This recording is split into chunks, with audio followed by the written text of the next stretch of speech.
Horror.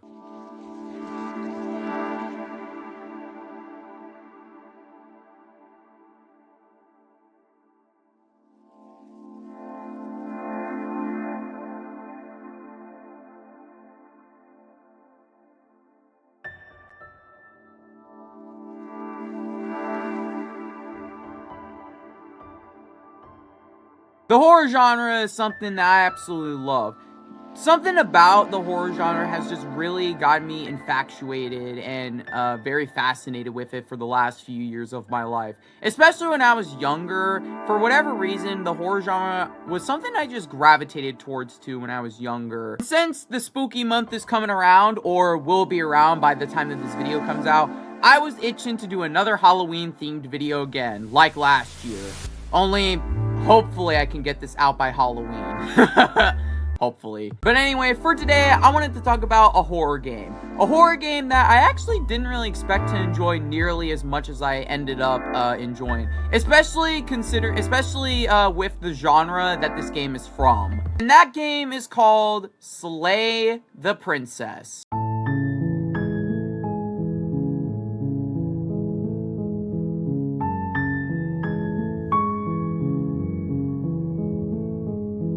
Slay the Princess, for those that don't know, is an indie horror game that was created by Black Tabby Games. And the main goal of the game is, well, as the title suggests, slay the princess. But it's not as so simple as you might think. But yeah, so my initial exposure to Slay the Princess was, weirdly enough, an animatic video I found on YouTube, strangely enough. So, I watched the video, and I was like, so, wait, this is an actual interaction in this game? Hold up, what is this even from? So, I would look more into Slay the Princess, and I eventually, bought it, and yep, here we are now with this video, I guess. But anyway, since the Halloween season is coming right around the corner, I really wanted to give Slay the Princess some time in the spotlight, as it has honestly been one of my favorite horror games that I've played in more recent years. But anyway, that is gonna really do it for this intro. I don't have a ton else to say, so without further ado, let us dive in to Slay the Princess.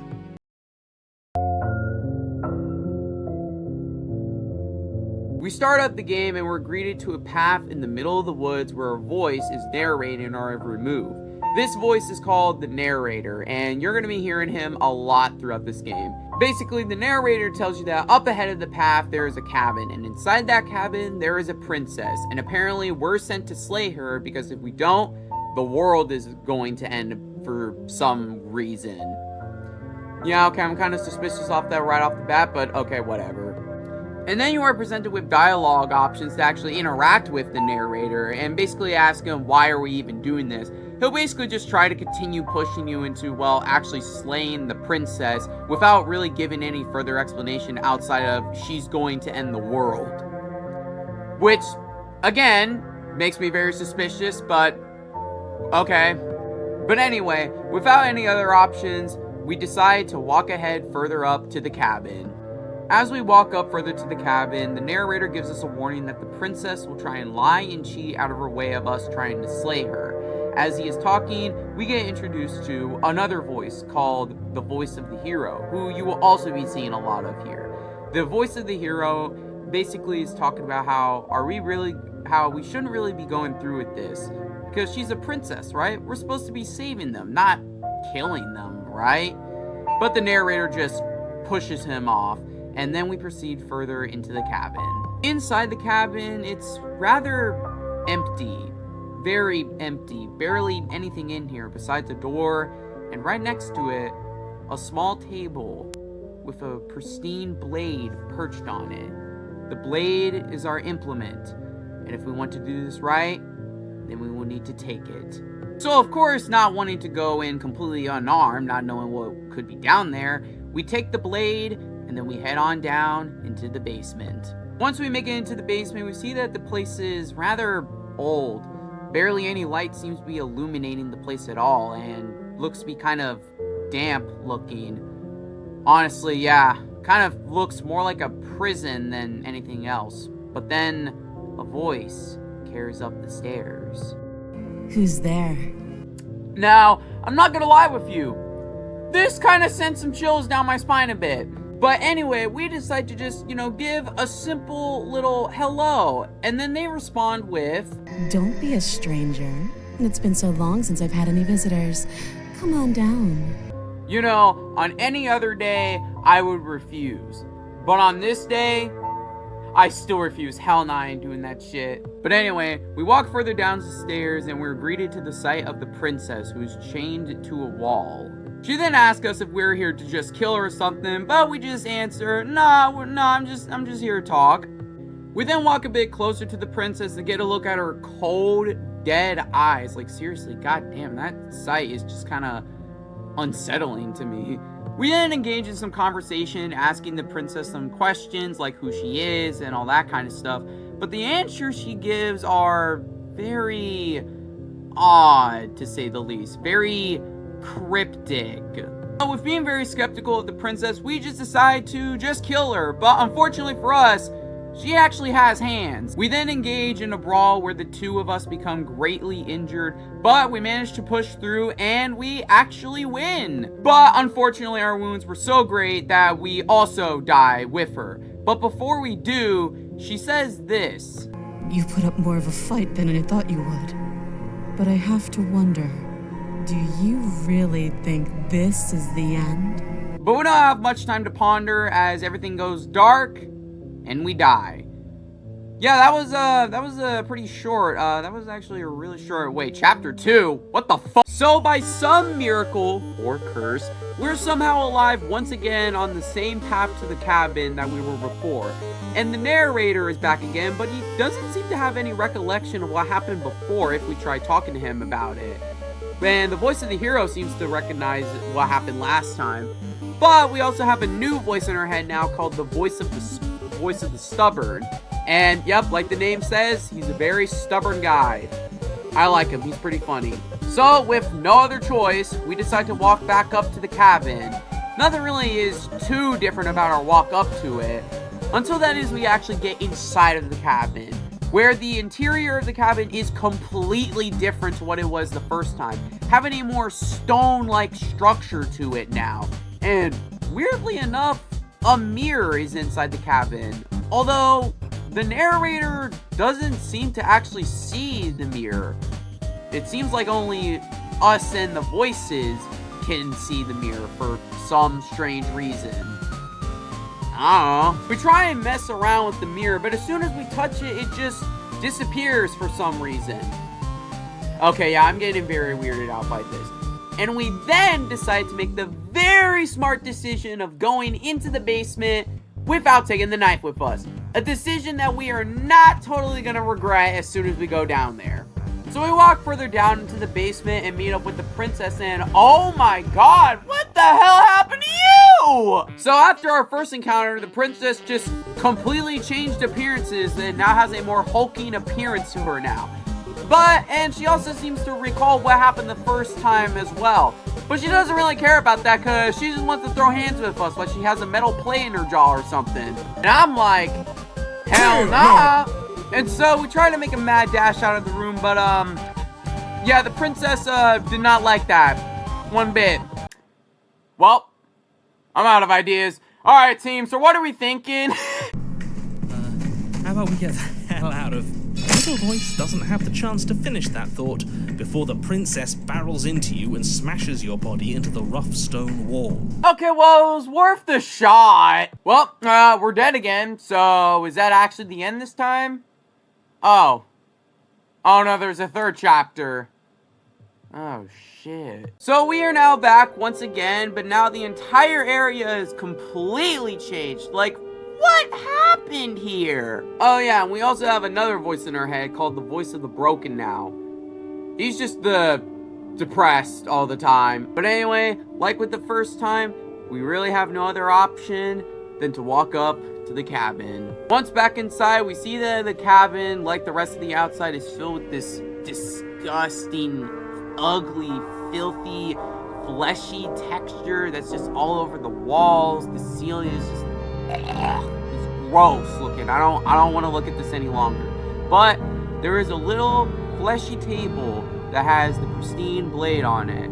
Of course, not wanting to make the same mistake again, we decide to take the blade to actually do this right. Or at least have some protection for what is up ahead. Weirdly enough though, the mirror from before has returned, only now it's completely covering the doorway. Well, like I've said before, with no other choice, we walk up to the mirror, wipe it away with our hand, which reveals the doorway to the basement.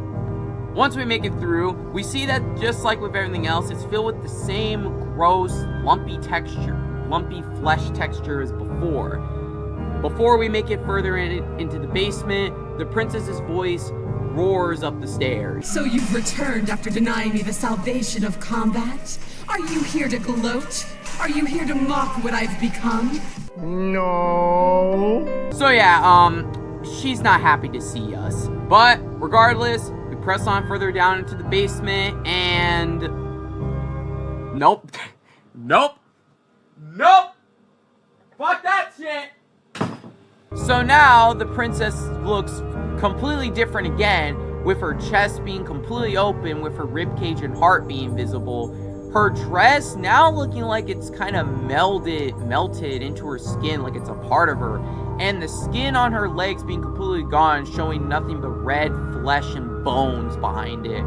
Very, very disturbing. Looking more like an eldritch monster of some kind. The princess immediately then begins to walk towards us, breaking out of her chains once again. And then she begins to immediately rip us apart atom by atom.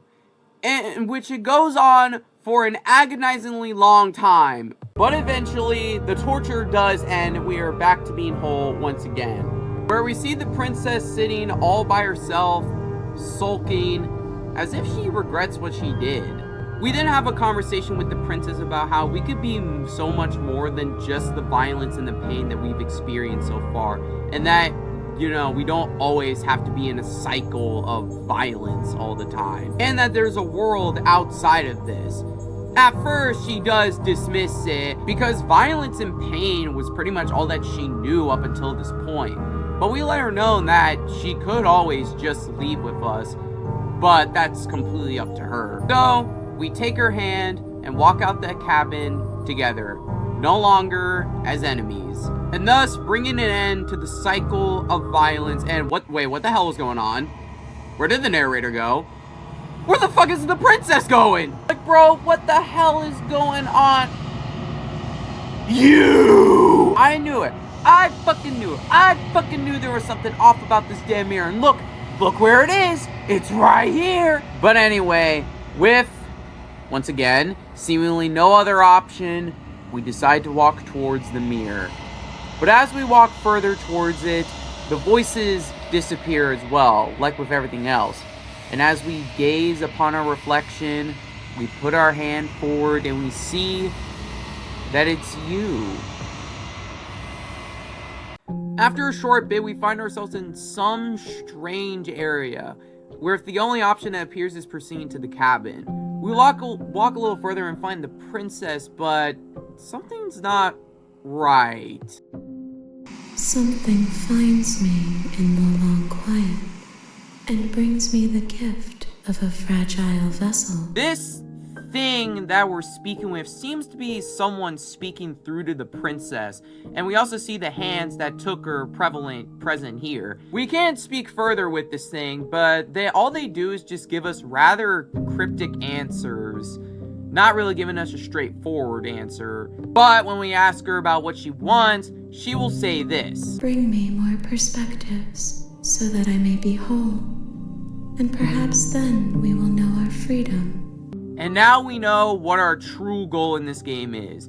To bring this thing more vessels of the princess so that she can become whole, and maybe we might be able to free ourselves from whatever this weird cycle is. We then converse with her a little bit longer before we allow her to make us forget about this endeavor. And she ends things off with this line.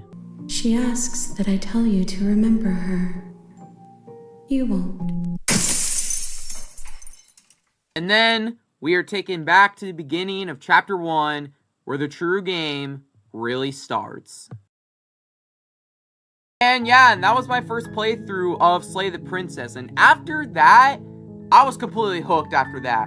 I was super interested on where exactly the game was going to go from here. I was really surprised by just like the vague and mystery that this game just unfolded before my eyes, you know? But yeah, I was completely locked in after that first run. And of course, I wanted to see more of the actual princesses that you could find in the game. So, without further ado, let's talk about the actual gameplay.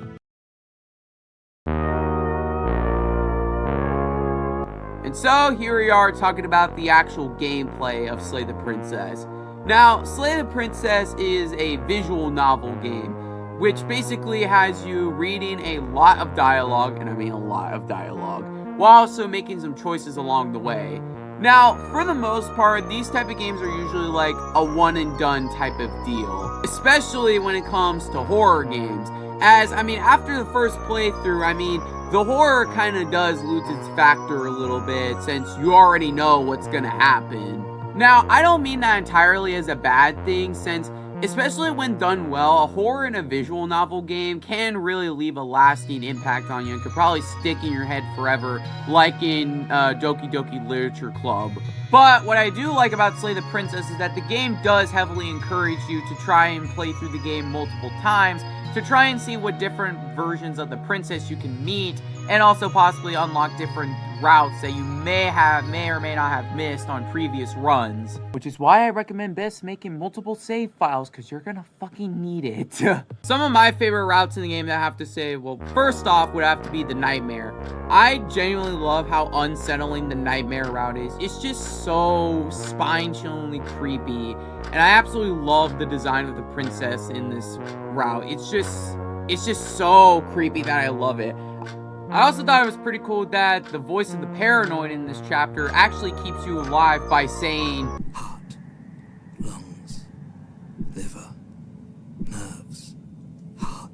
But yeah, and I thought that was pretty cool. Oh yeah, and also this part, yeah, I don't think I'm gonna be sleeping easy tonight after seeing this. Oh yeah, and the Moment of Clarity is also a pretty cool little extra route you can unlock here as well. Another route that I also really enjoyed was the Damsel route, where instead of trying to slay the princess, what if you actually tried to save her this time? Spoiler alert, the narrator forces you to try and kill the princess, but luckily you can warn her in time, but unfortunately it ends with the princess killing you instead. Very poorly, might I add, too. But like before, we come back now introduced to the voice of the Smitten. I absolutely love this guy. He is the funniest character in the entire game. I love his dialogue so much. But anyway, we then meet up with the princess again a little later, and it basically plays like a typical like medieval romance type story, only with the narrator just absolutely hating every single minute of it. And oh my god, it's so hilarious. I love every second of it. Like a pair of teenagers in love, you and the princess place your hands on the door together. Blech. And the lock clicks and the door creaks open. Are you kidding me? This route is definitely one of the more wholesome and more funnier routes in the game in my opinion, but there are ways you can make the route a little bit more interesting. Like, for example, if you decide to just stay in the cabin with the princess, this unlocks an entirely new route called Happily Ever After, where you and the princess are, well, happily living together now. Or, at the very least, that's what it seems like. I won't go too much into the route, as this video is already long enough as it is, and I don't want to make it even longer.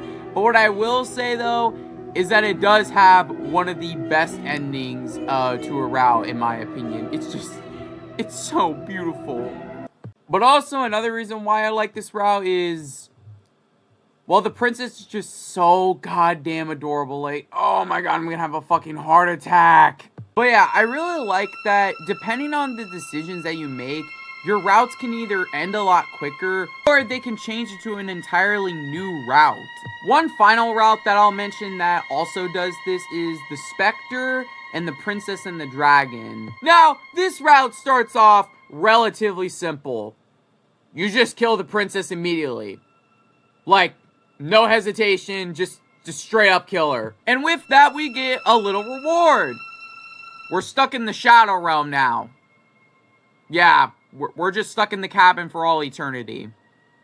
It's a pretty fucking lame reward, honestly. So after being stuck for God knows how long, there's only one option that we have to get us out of here. So after getting out of that mess, we meet up with the princess again, who is still skin and bones. Okay, gotcha.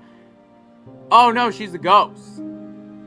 Now, this route could either end in a couple ways. The first route is that you just let the princess possess you and you walk out of the cabin together. Or you let her possess you, but then you just kill yourself again. Which, weirdly enough, causes your consciousness and mind to be a part of the princess's, as well as somehow bringing the princess back into physical form. And also allows you to see things from the princess's perspective. But not only that, the voices in your head from before now have full control over your body now. And which allows you to get somewhat of a better look at what you actually look like. Which, yeah, I don't even know how to describe it. I look like a giant bird man. But luckily in this case, they stab you and you somehow manage to return to your body, gaining full control of it once again. And however it ends after that is completely up to you. But overall, I really enjoyed this route a lot. Just being able to see the perspective of the princess's view of events is honestly really interesting. And I also like the animations that you have during the cutscene and how the different voices have their own personalities like more visibly shown to you. I thought it was a really cool little attention to detail with that. But yeah, I really like the main gameplay loop of Slay the Princess. Just trying to see the different variations of the princess that you can meet, all because of certain choices that you made in certain routes, is honestly just a really fun gameplay loop. At least to me, honestly. Now, before I move on and talk about the other stuff, I do want to give an honorable mention to some of the other routes that I enjoyed. There's the route with the stranger, the route with the witch and the thorn, the one that makes me feel some type of way, and yeah, that's, oh yeah, and the beast. Now, without further ado, let's talk about the voice acting. You're on a path in the woods, and at the end of that path is a cabin. And in the basement of that cabin is a princess. You're here to slay her. If you don't, it will be the end of the world. But yeah, the voice acting in this game is really, really good. And the game only really has like 2 voice actors. Nicole Goodnight, who provides the voices of the princesses, and Jonathan, who provides the voices of the narrator and the other voices that you hear throughout the game. And seriously, the vocal range on these 2 was honestly really impressive. Like, the fact that they were able to put on different voices for each of the characters and make them sound different from one another and differentiate themselves was honestly really cool. Like, you have the tricky and mischievous nature of the witch. You have the booming and towering presence of the tower. You also have the stubborn and brute force nature of the stubborn, and the love swooned voice of the smitten. And like I said, the different voices of each of the characters in the game is, like I said, really impressive. Like I said, the 2 actors in this game really did a good job doing these different voice lines and voices for all the characters. It's really cool stuff. Now, the next thing I wanted to talk about was the art. Oh my goodness, the art is really good in this game, man. Like, seriously, the art is just it's so good. The white and gray and black colors to the designs and the backgrounds and stuff, like, oh my god, bro, the art style for this game is just it's so good. I seriously do not have anything else to say. Like, bro, seriously, the art in this game is just so fucking peak, man. Which, fun little fact, by the way, all the artwork that you see in the game was all hand-drawn.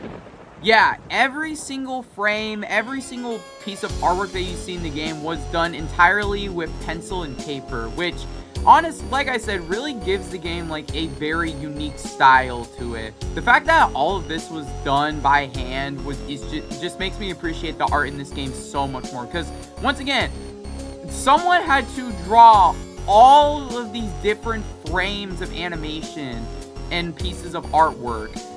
Once again, really shows you how much effort really went into making the art for this game. But yeah, I really like the art for Slay the Princess. The art style for this game is just really, really good. And yeah, that's kind of all I have to say about it. Now, one more thing I will talk about is the horror aspect of this game.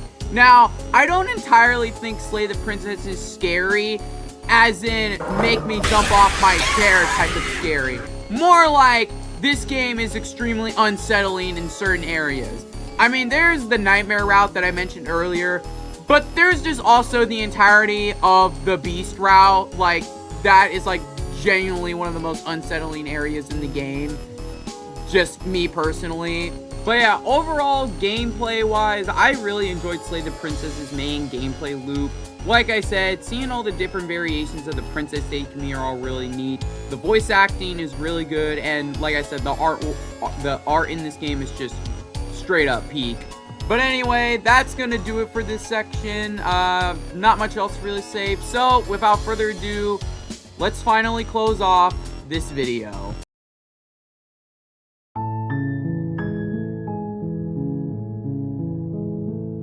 And so here we are at my final thoughts about the game. Overall, I really enjoyed Slay the Princess a lot.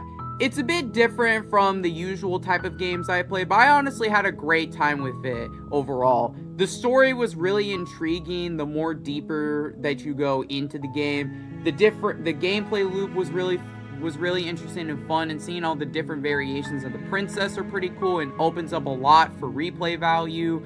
The artwork and the voice acting in this game is just absolutely fantastic, honestly.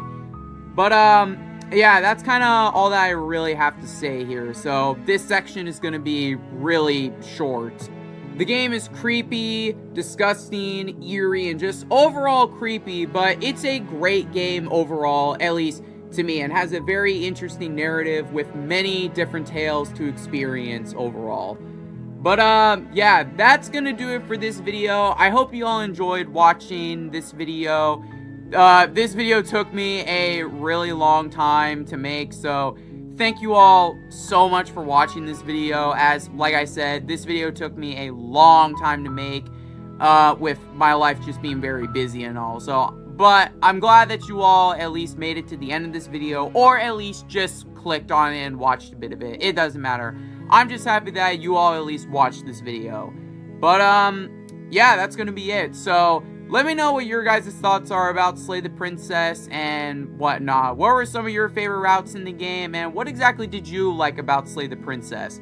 But anyway, that's gonna do it for this video. I'm Trey Let's Play, and have a nice night, everyone.